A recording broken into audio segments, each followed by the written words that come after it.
నమస్తే. శుభమస్తు జ్యోతిర్వాస్తు YouTube channel కి స్వాగతం. ఈ రోజు మనం చాలా మంది వింటూ ఉంటాం, ఇల్లు కొనుక్కున్న తర్వాత ఇంటికి వచ్చేటువంటి వీధి పోటు మంచిదా చెడ్డదా? వీధి అంటేనే ఆ వీధిలో నుండి మనం వచ్చే వాళ్ళందరూ కూడా మన ఇంటి వైపు దృష్టి పడుతుంది కాబట్టి వీధి పోటు అంటే 10 మంది దృష్టి మన ఇంటి మీద పడటం నరదృష్టి అంటుంటాం కాబట్టి మంచిది కాదని చెప్తారు. అయితే చాలా కష్టాలను తెచ్చి ప్రాణాలను కూడా తీసేటువంటి కొన్ని వీధి పోట్లు ఉంటాయి. అలాంటివి ఉండకుండా చూసుకుంటే చాలు. ఎందుకంటే మనకు విపరీతంగా పెరిగిపోతున్నటువంటి ఈ నగరంలో అనేక రకాలైనటువంటి కష్టాలు మనం ఏదో ఒక ఇల్లు అంటూ కొనుక్కున్నప్పుడు చిన్న చిన్నవి కొంచెం కొన్ని ఉంటుంటాయి. అది కూడా మన కర్మను అనుసరించి జరిగేటువంటివి కాబట్టి మనం ఇలా ఉన్నప్పుడు కొనుక్కోము, ఇలాగా ఉండాలి. ఇది ఫర్ ఎగ్జాంపుల్, ఇది ఈస్ట్ అంటే ఇది వెస్ట్, ఇది నార్త్, ఇది సౌత్ అనుకున్నారనుకోండి. ఇలా ఉన్నప్పుడు మనకి ఎటువైపు నుండి వీధి పోటు వస్తే మంచిది, ఎటువైపు నుండి కాదు అంటే మనకి ముఖ్యంగా చాలా కష్టం కలిగించేటువంటి 1, 2 ఇది చాలా డేంజరస్ అన్నమాట.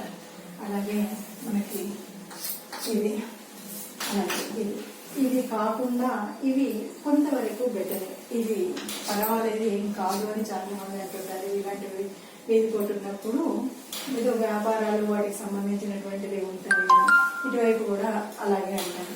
కానీ ఎట్టి పరిస్థితుల్లో మనకి ఏదైతే దక్షిణం నైరుతి భాగానికి దక్షిణ నైరుతి కానీ పడమర నైరుతి కానీ వీధులు వచ్చినప్పుడు ఇది చాలా కష్టాన్ని నష్టాన్ని తెస్తుంది.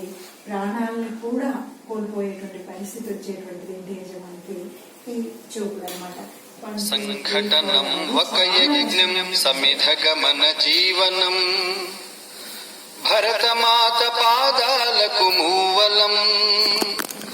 ఆమె మనకి ముఖ్యంగా నైరుతికి సంబంధించినటువంటి వీధి పోట్లు అస్సలు మంచిది కాదు. అలాగే మనకి దక్షిణం వైపు నుండి వచ్చేటువంటి వీధి పోట్లు మంచిది కాదు. ఇక మనకి ఈశాన్యం వైపు తూర్పు ఈశాన్యం ఇవి మనకు ఎలాంటి ఇబ్బంది కలిగించినటువంటివి. అలాగే ఉత్తరంలో నుండి వచ్చేటువంటివి కూడా ఇబ్బంది కలిగించినటువంటివి. తర్వాత ఇక్కడ ఆగ్నేయంలో అంటే దక్షిణ ఆగ్నేయంలో కూడా మనకి ఇబ్బంది కలిగించినటువంటిది. ఈ మిగతా వీధి పోట్లన్నీ కూడా అంటే ఏదైతే నేను ఇంటూ మాట పెట్టానో ఇవి చాలా చెడుని కలిగించేటువంటివి. మిగతావి పర్వాలేదు, వాటి వల్ల అంత ఇబ్బంది ఉండదు, మన కర్మానుసారంగా జరిగేటువంటివి. కాబట్టి సాధ్యమైతే వీధి పోట్లు లేకుండానే తీసుకోవాలి. ఏదో మనకి మన పూర్వీకుల నుండి వచ్చింది మనం ఉంచుకున్నాం ఇలాంటప్పుడు ఇవి ఇలాంటివి ఉన్నప్పుడు వాటిని ఏం చేయాలి, వాటి పరిచర్యలు ఏంటి, వాటిని ఎలా తీసేయాలా, మనం వదిలేసేయాలి, ఏం చేయాలన్నది వాస్తు నిపుణుల ద్వారా మీరు సంప్రదించి అలాంటి విషయాన్ని తీసుకుని మనం సుఖంగా ఉండడానికి సంతోషంగా ఉండడానికి కదా ఇల్లు అనేది. అలా సుఖ సంతోషాలతో ఉండడం కోసం చేయవలసినటువంటిది కాబట్టి మనం వాస్తుపరంగా ఉండడమే మంచిది. వీధి పోట్లను చూసుకోండి, వీధి పోట్లు తగ్గకుండా ఉంటే సుఖంగా ఉంటాయి కాబట్టి అలా లేనటువంటి వాటిని తీసుకుంటే మంచిది. మీకు ఈ వీడియో నచ్చినట్లయితే లైక్ చేయండి, షేర్ చేయండి, సబ్స్క్రైబ్ చేయండి, బెల్ ఐకాన్ ప్రెస్ చేయండి మర్చిపోకండి.